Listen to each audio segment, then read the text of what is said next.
Holidays-nale, adu namma GT Holidays da. GT Holidays, South India's #1 travel brand. You know you are special when you're with GT Holidays. RSS பாஜக இடையே முரண்கள் உண்டு, மோதல்கள் இல்லை என RSS தலைவர் மோகன் பகவத் தெரிவித்திருக்கிறார். அண்மை செய்தியை பார்த்து வருகிறோம்.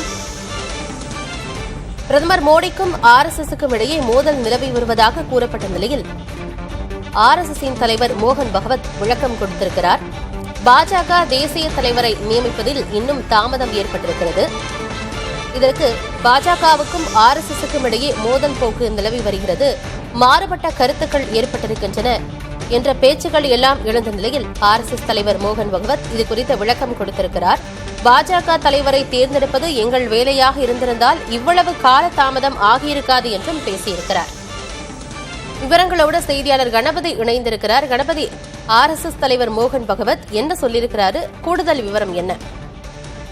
இரண்டு முக்கியமான கருத்துக்களை அவர் வலியுறுத்தியிருக்கிறார். ஒன்று, பாரதிய ஜனதா கட்சியின் தேசிய தலைவரை தேர்ந்தெடுப்பதிலே ஆர்எஸ்எஸின் தலையீடு கிடையாது என்பதை அவர் மறைமுகமாக வலியுறுத்தியிருக்கிறார். நீண்ட நாட்களாக பாஜக தேசிய தலைவரை தேர்ந்தெடுப்பதிலே இழுபறி நிலவுகிறது. தற்போதைய தலைவரான ஜே.பி. நட்டாவின் பதவிக்காலம் நீட்டிக்கப்பட்டிருக்கிறது. இதற்கு காரணம் பாரதிய ஜனதா கட்சியின் தலைமை, ஆர்எஸ்எஸ் தலைமை இரண்டும் கருத்தொற்றுமையுடன் தலைவராக யார் வர வேண்டும் என்பதை முடிவு செய்ய முடியவில்லை என்று தொடர்ச்சியாக செய்திகள் வெளிவந்து கொண்டிருக்கின்றன. இத்தகைய சூழலில்தான் மோகன் பாகவத் இந்த கருத்தை வெளியிட்டிருக்கிறார். பாஜகவின் தேசிய தலைவரை தேர்ந்தெடுப்பது எங்கள் வேலை என்றால் இவ்வளவு காலதாமதம் ஏற்பட்டிருக்காது குறிப்பிட்டிருக்கிறார். ஆகவே தலைவரை தேர்ந்தெடுக்க போவது நாங்கள் இல்லை என்று மறைமுகமாக குறிப்பிட்டிருக்கிறார். அதே சமயத்திலே ஏன் இவ்வளவு காலதாமதம் ஏற்படுகிறது என்பதை கோடிட்டு காட்டும் வகையிலும் அவரது கருத்து அமைந்திருக்கிறது. பிரதமர் நரேந்திர மோடி 75 வயதிலே ஓய்வு பெற வேண்டுமா? ஏனென்றால் ஆர்எஸ்எஸ் தலைவரான மோகன் பாகவத் நான் 75 வயது நிறைவு பெற்றவுடன் ஓய்வு பெறப் போகிறேன் என்று சொல்கிறாரே, மறைமுகமாக மோடிக்கு அழுத்தம் கொடுக்கிறாரா என்றெல்லாம் பல்வேறு கேள்விகள் இருந்தன. இந்த நிலையில்தான் சென்ற வருடம் நடைபெற்ற மக்களவை தேர்தலிலே ஆர்எஸ்எஸ் பாஜகவுக்கு முழுமையாக ஆதரவு தரவில்லை. ஏனென்றால் தேர்தலுக்கு முன்பு பாஜகவின் தேசிய தலைவரான ஜே.பி. நட்டா நாங்கள் இனி சுதந்திரமாகவே செயல்பட்டு ஆர்எஸ்எஸ் ஆதரவின்றியே தேர்தல்களில் வெற்றி பெற முடியும் என குறிப்பிட்டிருந்தார். அது காரணமாக இருக்கலாம் என பரபரப்பாக பேசப்பட்டது. அதன்படியே மக்களவை தேர்தலிலே பாஜகவுக்கு முழுமையான பெரும்பான்மையும் கிடைக்கவில்லை. ஆனால் அதன் பிறகு இரண்டு அமைப்புகளுக்கும் இடையேயான உறவை பலப்படுத்த பல்வேறு முயற்சிகள் நடைபெற்று வருகின்றன. பாஜகவின் தலைமையகமான நாக்பூர் சென்று பிரதமர் மோடி அங்கு நிகழ்ச்சியிலே கலந்து கொண்டது. மேலும் சமீபத்திலே சுதந்திர தின உரையிலே ஆர்எஸ்எஸ்ஐ புகழ்ந்து பேசியது ஆகியவை குறிப்பிடத்தக்கது. அதே போலவே ஆர்எஸ்எஸ் தரப்பிலிருந்து அவர்கள் தொடர்ச்சியாக பாஜகவுக்காக தேர்தலில் முழுவீச்சாக பணியாற்றியதால் ஹரியானா, மகாராஷ்டிரா மற்றும் டெல்லி சட்டசபை தேர்தல்களிலே பாஜக வெற்றி பெற்றுள்ளது எனவும் பேசப்பட்டு வருகிறது. இத்தகைய சூழ்நிலையில்தான் எங்களுக்கு கருத்து வேற்றுமைகள் இருக்கலாம், ஆனால் மத்திய அரசுடன் எந்த விதமான மோதலும் இல்லை என ஆர்எஸ்எஸ் தலைவர் மோகன் பாகவத் தெரிவித்திருக்கிறார். அத்துடன் பாஜக தேசிய தலைவரை தேர்ந்தெடுப்பதிலே எங்களுடைய குறுக்கீடு இருக்காது, அது பாஜகவே செய்ய வேண்டிய பணி என்றும் அவர் வலியுறுத்தியிருக்கிறார். பாஜக தலைவரை தேர்ந்தெடுப்பது எங்கள் வேலையாக இருந்திருந்தால் இவ்வளவு கால தாமதம் ஆகியிருக்காது அப்படின்னு அவர் பேசியிருக்கிறதன் மூலமா பாஜக தேசிய தலைவரை எடுக்கும் முழு தலையிடமே பாஜக வசம்தான் இருக்கிறது அப்படின்றதையும் தெளிவுபடுத்தி இருக்கிறார்.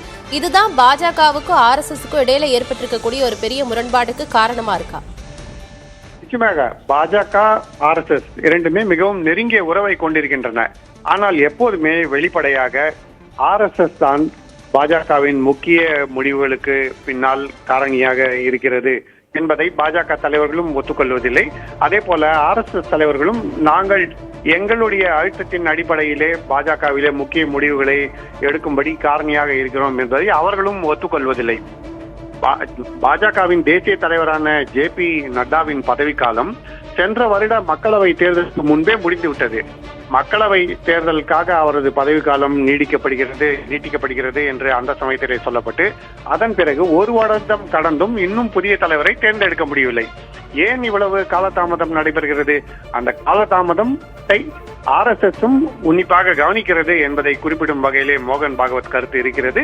ஆனால் அதே சமயத்தில் நாங்கள் புதிய தலைவர் தேர்வுக்கு முட்டுக்கட்டையாக இல்லை என்று மறைமுகமாக சொல்லும் விதத்திலும் அவருடைய கருத்து அமைந்திருக்கிறது. ஆனந்தி, இப்ப இதுல பிரதமர் மோடிக்கும் RSSக்கும் இடையே மோதல் நிலவி வருவதாக கூறப்பட்ட நிலையில் மோகன் பகவத் இந்த விளக்கத்தை கொடுத்திருக்கிறார். இது RSS பாஜக இடையே இருக்கக்கூடிய முரண்பாடுகள் தானா, இல்ல பிரதமர் மோடி மற்றும் RSSக்கு இடையே இருக்கக்கூடிய முரண்பாடா?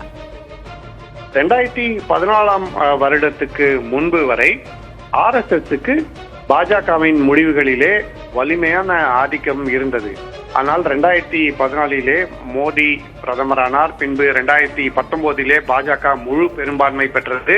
இதை தவிர இடைப்பட்ட காலங்களிலே பல்வேறு சட்டசபை தேர்தல்களிலே வெற்றி பெற்று இன்று உத்தரப்பிரதேசம், மத்திய பிரதேசம், ராஜஸ்தான் போன்ற பல்வேறு மாநிலங்களிலே ஆட்சி அமைத்திருக்கிறது.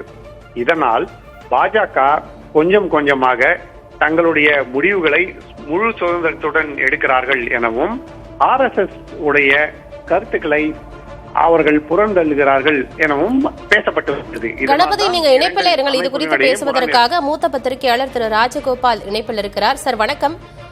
வணக்கம். RSS பாஜக இடையே முரண்பாடுகள் இருக்கு, மோதல்கள் இல்லை அப்படின்னு RSS தலைவர் மோகன் பகவத் குறிப்பிட்டிருக்கிறார். RSSக்கும் பாஜகவுக்கும் இடையே என்ன முரண்கள் இருக்கு சார்? தேசிய தலைமையை தேர்ந்தெடுப்பதில் தான் முரண்கள் இருக்கா? கிடையவே கிடையாது. அது முரண்கள் எப்படி என்றால், தேசிய கல்வி திட்டம், எஜுகேஷன் பாலிசி டிபார்ட்மெண்ட்,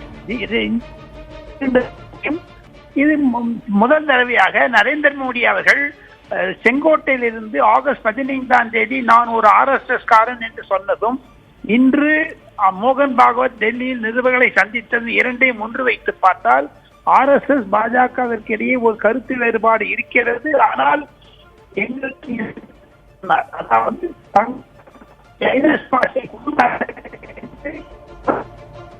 இரண்டாவதாக நரேந்திர மோடி அரசாங்கம் நன்றாக செயல்பட்டுக் கொண்டிருக்கிறது. இந்தியாவில் சிறுபான்மையர் நன்றாக வசித்துக் கொண்டு வருகிறார்கள் என்று சொல்றதும், தாங்கள் இன்ஃபில்ட்ரேட்டர்ஸ் ஊடுருவல்காரர்களை தடுப்பது நிச்சயம். அரசாங்கம் மற்றும் பார்லிமெண்ட் தான் இதை பற்றி சட்டம் இயற்ற வேண்டும் என்று பல விஷயங்களில், பல கொள்கை விஷயங்களில் மோகன் பாகவத் அவர்கள் கருத்தை தெரிவித்தார். இதையும் தவிர பாஜகவிற்கு தலைமை பற்றி கேட்டதற்கு அது உள்கட்சி விஷயம் என்று சொன்னார். இருப்பினும் என்னுடைய கருத்து என்ன என்று கேட்டால், அவர் தொடர்ந்து மோகன் பாகவத் சொல்லுவது, பாஜக தன்னுடைய தலைமையை தேர்ந்தெடுக்க வேண்டும், எங்களுக்கும் அதுக்கும் சம்பந்தம் இல்லை என்று சொன்னாலும் அவர் சொல்லுகிறார், பாஜகவிற்கும் காங்கிரஸ் இது RSSக்கும் கருத்து வேறுபாடு இல்லை என்று. அடுத்த கருத்து மிக மிக முக்கியமானதை அவர் உணர்த்தினார் என்றால், இந்தியாவில் முஸ்லிம்களுக்கு ஒரு பாகுபாடோ அல்லது கருத்து வேறுபாடோ RSS மூலமாக இல்லை, தாங்கள் இந்து என்று சொல்வதை கௌரவிக்கமாக செயல்பட வேண்டும் என்று விளக்கினார். ஆக மொத்தம் தமிழ் நேயர்களுக்கு ஒரு குறிப்பிட்ட விஷயத்தை சொல்ல வேண்டும் என்றால், வட இந்தியாவில் எப்படி கவுர் பெல்ட், ஹிந்தி பெல்ட், மோடியிசம், பிஜேபி, இந்துத்வா என்றெல்லாம் சொல்லுகிறாரோ அதையெல்லாம் இன்று மோகன் பாகவத் சரியாக விளக்கினார் என்பதுதான் என்னுடைய கருத்து. அம்மா, இணைப்பில் உங்களுடைய கருத்துக்களை பகிர்ந்து கொண்டமைக்கு நன்றி திரு ராஜகோபாலன். RSS பாஜக இடையே முரண்கள் உண்டு, மோதல்கள் இல்லை என RSS தலைவர் மோகன் பகவத் கூறியிருக்கிறார். பிரதமர் மோடிக்கும் RSSக்கும் இடையே மோதல் போக்கு நிலவி வருவதாக கூறப்பட்ட நிலையில் மோகன் பகவத் இந்த விளக்கத்தை கொடுத்திருக்கிறார். 2 விஷயங்களை குறிப்பிட்டு பேசியிருக்கிறார். பாஜக தலைவரை தேர்ந்தெடுப்பது எங்கள் வேலையாக இருந்திருந்தால் இவ்வளவு காலதாமதம் ஆகியிருக்காது என்று மோகன் பகவத் பேசியிருக்கிறார். இதன் மூலமாக பாஜக தலைவரை தேர்ந்தெடுப்பதில் முழுக்க முழுக்க பாஜகவினுடைய தலையீடே இருக்கிறது, எங்களுடைய தலையீடு இல்லை என்பதை தெளிவுபடுத்தும் விதமாக அவர் இதனை பேசியிருப்பதாக பார்க்கப்படுகிறது. மற்றொன்று, ஆட்சியில் இருப்பவர்கள் நம்மவர்களாக இருந்தாலும் நினைப்பதை செய்ய முடியாதவாறு அமைப்பு உள்ளது என்றும் மோகன் பகவத் பேசியிருக்கிறார்.